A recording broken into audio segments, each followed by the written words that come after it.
Hi,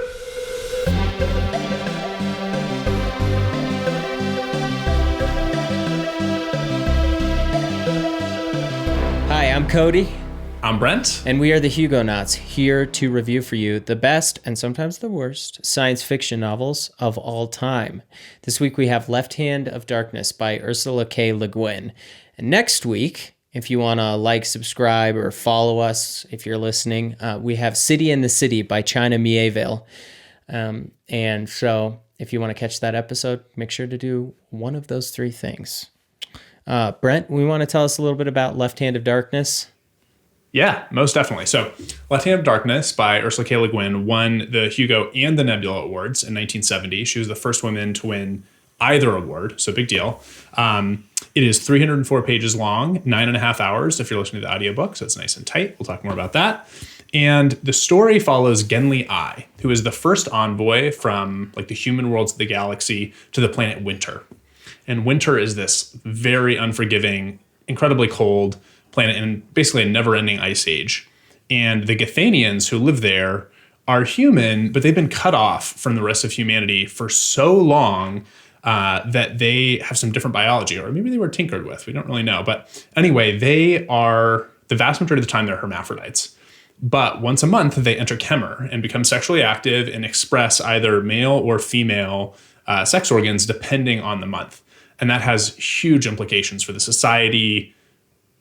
It's just such an interesting thought experiment on what things would be like if you remove gender. So anyway, we'll talk a lot more about that. And Genli's assignment is to get Winter to join the Ecumen, which is basically this loose collection of human worlds who exchange information and try to help each other.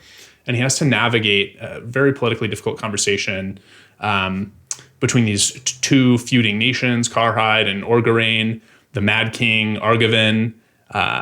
There's this guy named Estraven who's a big important character, and he's just got to figure out how to build relationships with these people who fundamentally their whole society and way of being and even their biology is so different than his. And that's the book.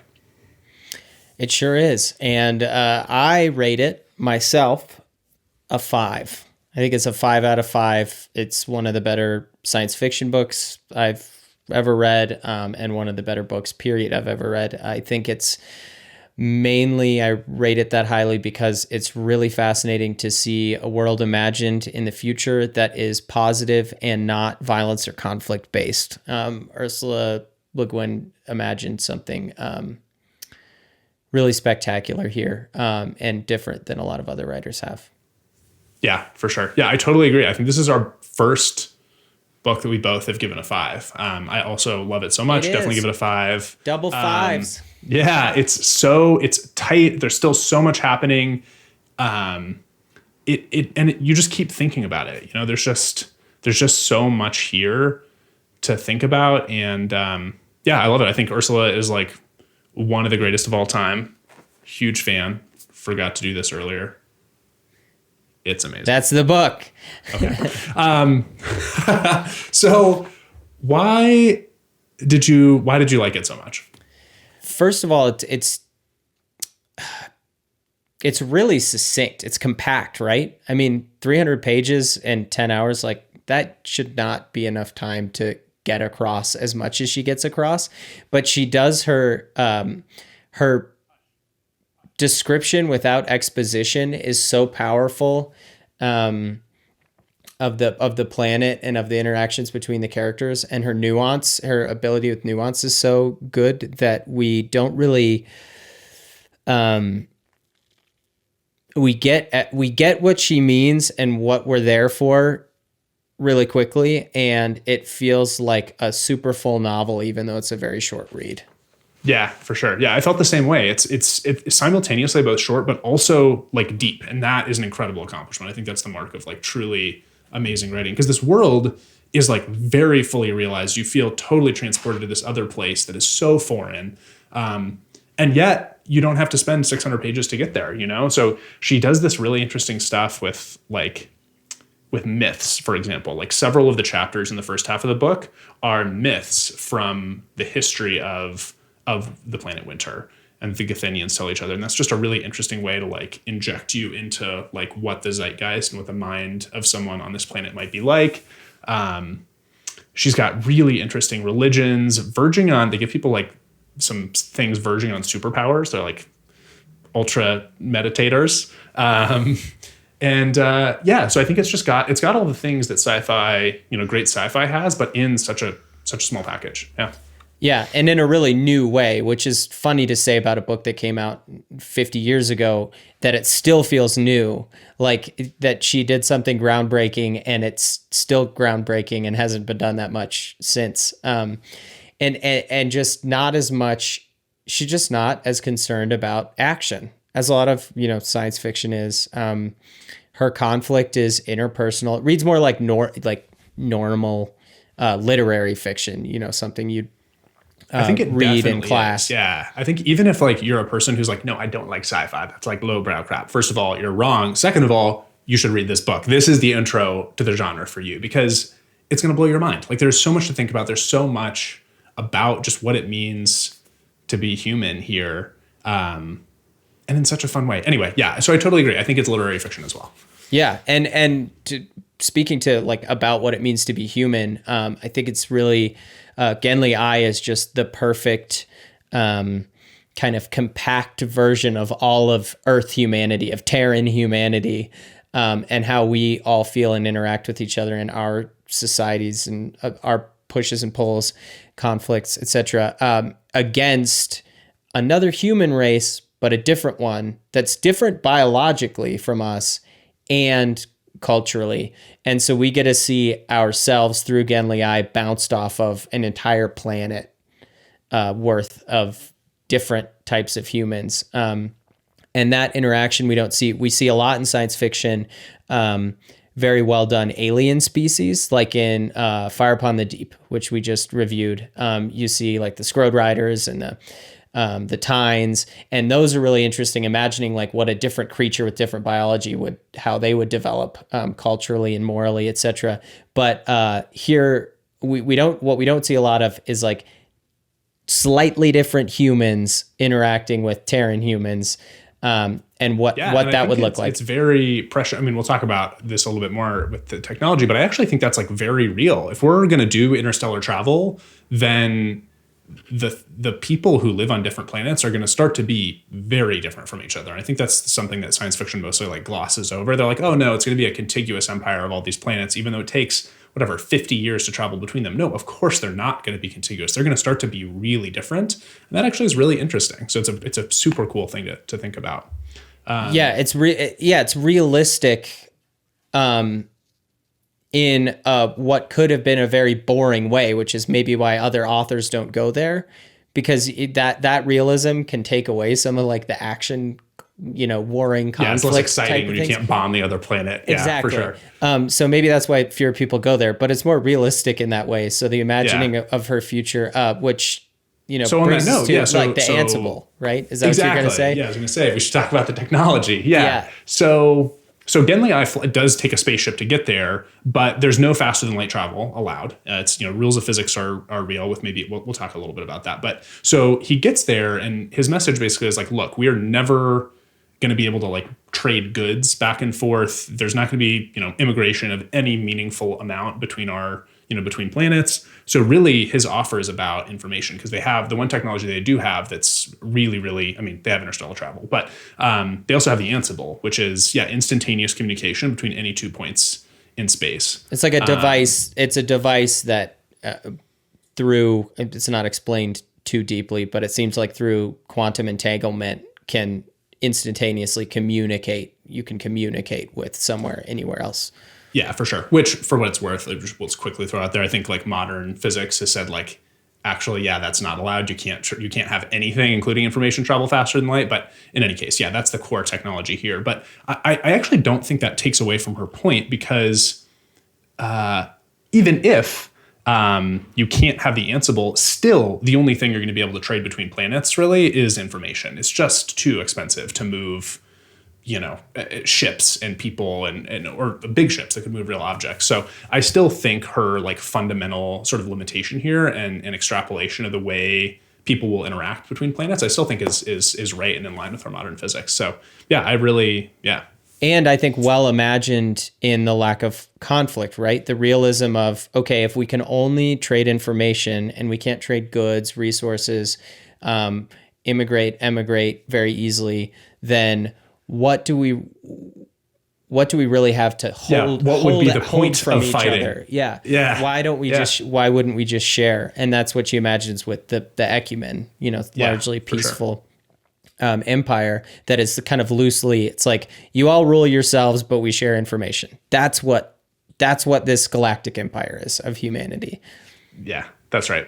Yeah, the other piece of sort of technology that's worth talking about and becomes really important in the story is sort of what they have on Gethin, because that's where the Ecumen is the scientifically advanced place, right? But we're not actually there. We're here on the planet Winter, where a lot of their technology looks a lot like ours in 1970s. You might not be surprised to hear. But they did have some really cool things. They have all this technology that's like highly adapted for surviving in a super cold environment. And Cody, we're both really into like outdoors stuff. We're both from Colorado. They have like the sickest REI of all time. Yeah, they really do. It's like they've got this stove that like doesn't need fuel, and it will like keep your tent warm for like a year if you just like light the stove off inside the tent. The tent has super cool valves to like equalize the so you don't get too much dew collecting on the inside of your tent. Anyway, they got a lot of stuff like that that's like very handy and cool, and I would love to have. Yeah, I mean, there's so much cool camping gear, and just to Le Guin's credit, again, like we have,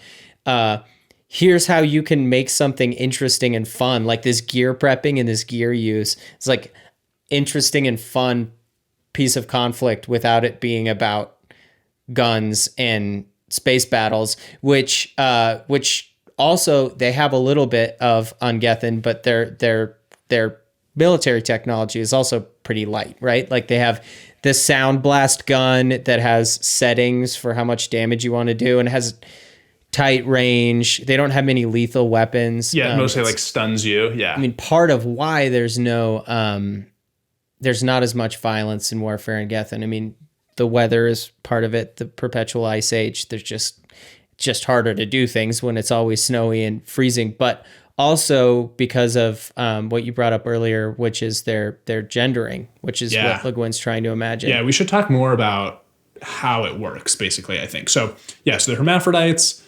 And then once a month when they go into Kemmer, they you either express more your male or your female sex organs, depending on who else in your like immediate vicinity is going into Kemmer at the same time. So, and it's sort of like this like random pheromonal interaction. And so even if you have a long-term partner, like the same person in the same relationship they can like carry the child and be like the mother in one pregnancy, and then like be the male partner in the next pregnancy because their Kemmer cycles like happened to interact differently.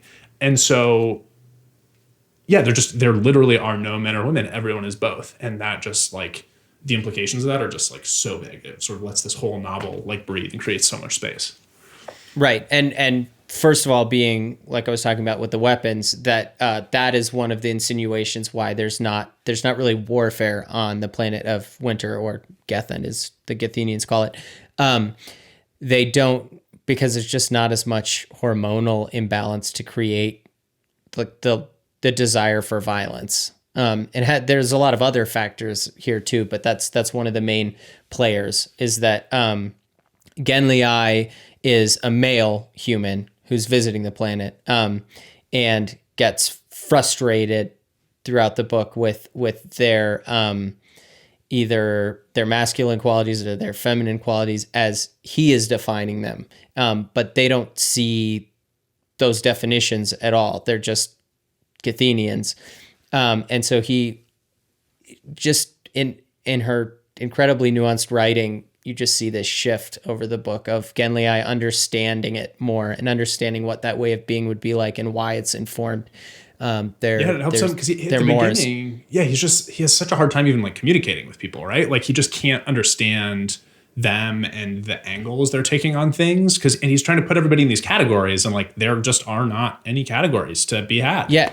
As the narrator, he even says at the beginning with Estevan, for example, like he's frustrated that he's acting so effeminately, quote, that's the word in the book. And he just slowly realizes over the course of the book that this is just not who these people are. It's not what their core is, like it is for a lot of us here on Earth. Yeah. In the real human life. I just wanted to say, I think it's super interesting that like science fiction had been this like male dominated genre. No woman had ever won these like top awards. And then Ursula K Le Guin broke through with a book that talked about gender differences and like the way we think about those things in society. And I just think that's such like, not only did she like break the barrier, but she like broke it right on the nose. You know, she was like, not only am I going to like show you what I can do, but like, we're going to talk about the thing that is the problem. And it's just amazing. Anyway, and sci-fi's come a long way. That's not the case anymore. Broke it right on the nose is a great example. Yeah, for sure. And also as violent as she might get. Yeah, that's about right. Yeah. So one of the other things that's really different about the Athenians is this like way they think about loyalty, right? There's like a lot of like layers of like loyalty and trust. There's this idea of like Shifgrethor, which is like one of the sort of causes of this misunderstanding. So yeah, what did you think of all that? Shifgrethor is a super cool concept. It essentially, it's a game. That's how it's described in the book. It's a game, but it's just kind of their cultural way of giving other people advice. And it's not, or not giving people advice. Right. Yeah. Right. It's like, it's not right and for Gathenians to give each other advice directly. Yeah. It's like disrespectful to the other person. Like I would never presume to tell you what to do. Yeah. Exactly. And so there's this like really passive aggressive interaction to try with, especially Genli I, to try to communicate things. Yeah, because he does not know a thing. He needs some advice really badly. He needs some advice, and he also has some advice, and he also has, he knows what he's bringing and what he's trying to bring them into the ecumen, and like what the ecumen brings and what the ecumen could bring to the planet. But he can't communicate it directly. He can't just say what he wants to say, because that makes him, he's doing a big cultural no-no.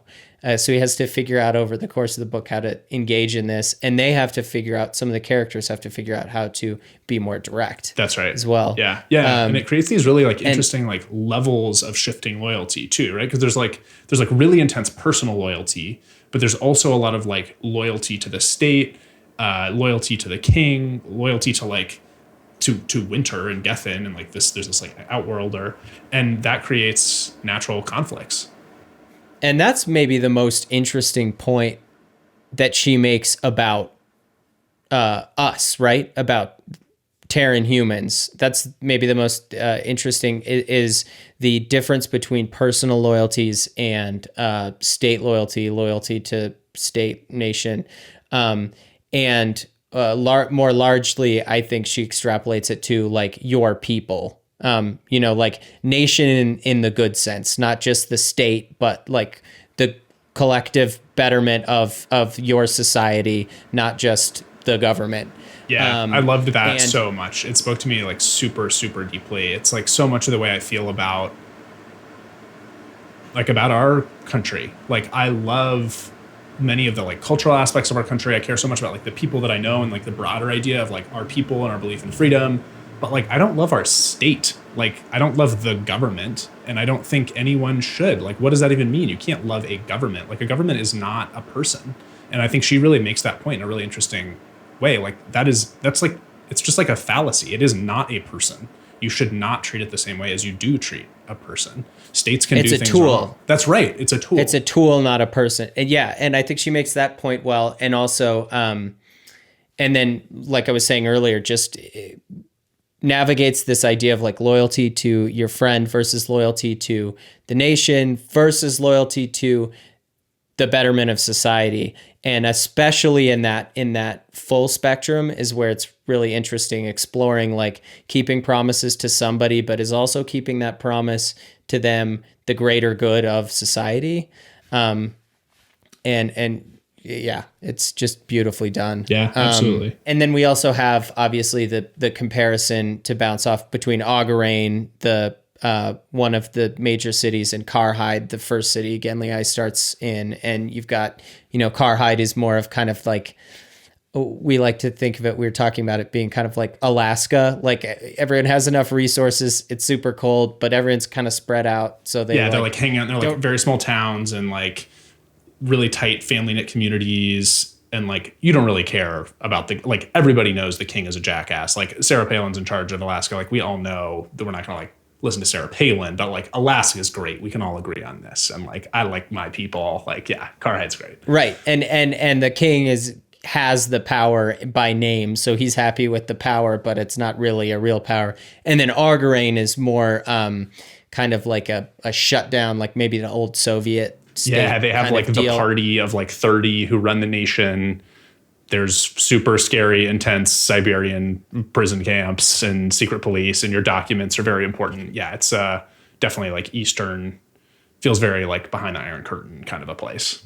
With also those heads of state being like the industry runners. So like, I guess mixed with Soviet Union, mixed with the collapse of the Soviet Union oligarchy. Yeah. Right. Yeah. Like and there's also still a lot of profiteering. Yeah. They're better at stuff than the Soviets were. It's like the Chinese, more like the Chinese Communist Party. Like their country is more like technologically advanced and has more stuff. Yeah. Yeah.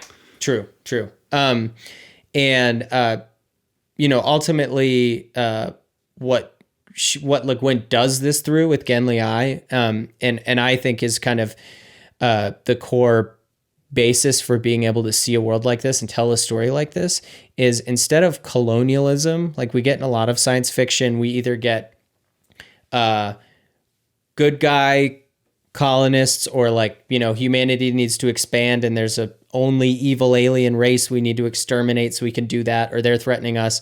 Or bad guy colonialism, like we're with the rebels and we're fighting against the colonialism, like in Hyperion on Maui Covenant, or for example, Battlefield Earth. And it's all, and that all gets us to like big wars, epic plots, fights to save the galaxy. Here is more of a anthropological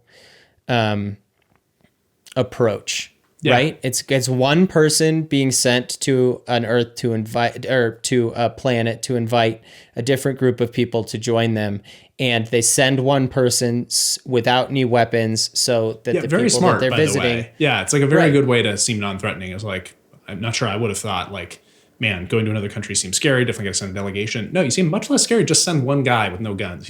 They'll realize you don't mean you're not trying to attack them. Who's just there to learn. And what I think is interesting about that is there's still plenty of conflict, obviously, to tell, because even without any of the violence, there's a ton of all the cultural misunderstandings and stuff. So even if you come in peace, you really do come in peace. You come unarmed, you come as one. There's still a huge cultural barrier to get over. And so it reads more like an anthropologist visiting a place instead of what we normally see in the colonialism. And that is probably from her background, which you read into a little bit. I love this so much. This is one of our, like, my favorite, like, things that I learned about an author. I was like, it opened my eyes. I was like, oh my God, their writing makes so much sense. So her dad was an anthropologist and her mom was a writer. And her mom's most famous book is about Ishi, this Native American guy who her father was studying, and he was the last surviving member of the Yahi tribe. They were killed in the California genocide in the 19th century, in the 1800s. And in 1911, Ishi just wandered into Oroville, which is this town in Northern California, and basically was like, well, I'm alone. Like, I have to be with some other people, so I'm gonna like go be with these white people. And he ended up meeting Ursula K Le Guin's dad, and he gave Ishi a job at Berkeley, and sort of like that was also his way to like stay close to him and learn a lot about him. And one of the craziest facts is that Ishi is an adopted name that means man in the Yana language that they spoke. Because in their culture, you don't speak your own name. You have to be introduced by someone else from the tribe. And so when white people would ask him his name, he would say, I have none, because there were no people to name me. And that's just such an incredible, like, wow, what an amazing, he's like, it's both incredibly cool and incredibly sad at the same time. Like, his culture is like destroyed, his people are gone, but he's like being so true to himself and that culture that he's like taken it to his grave. And so he just has this adopted name. And anyway, so, then you look at Left Hand of Darkness and it's like, oh, okay, maybe this book makes a lot of sense. And Yeah. And I feel like it took us, I mean, even as it's so kind of rare that we see something like this. It took us a lot of time to get to realize like, oh, this is more like anthropology in science fiction than it is like the other stuff. And the other stuff's often about colonization. And it's so rare that we, it took us a while to even put words to why it felt so different. But that and the conflict between a human and not quite Terran humans all just coalesces into such a touching, nuanced, gorgeous narrative. And our first collective 5 out of 5. Yeah, we love it. Yeah, Ursula K Le Guin is definitely like one of the greatest of all time. So if people love this book, what else should they be reading? Let's do that bet. Right. Well, yes. So this is a pretty great book. So read it, and you may like it if you like these other books, but and you might like these other books if you liked it. But why don't you go first? Yeah. Why don't you go with our wild card? Yeah, I'm going to recommend the Satanic Verses by Salman Rushdie. Which is not sci-fi, it's like magical realism, but it's about, like a lot of his writing, it's about Indian immigrants to the UK, which is his life story. But it's just got this really, it explores a lot of like myths and sort of like fantastic ways to examine this like human experience. And it just feels thematically similar to me. And it's a great book. I recommend it. It is. I'm going to cut that out because I haven't read it. Maybe I'll leave it in and just you can all laugh at me for pretending like I've read a book as my automatic reaction. All right, mine was it really either Ted Chiang short story collection, either Exhalation or stories of Story of Your Life and Others.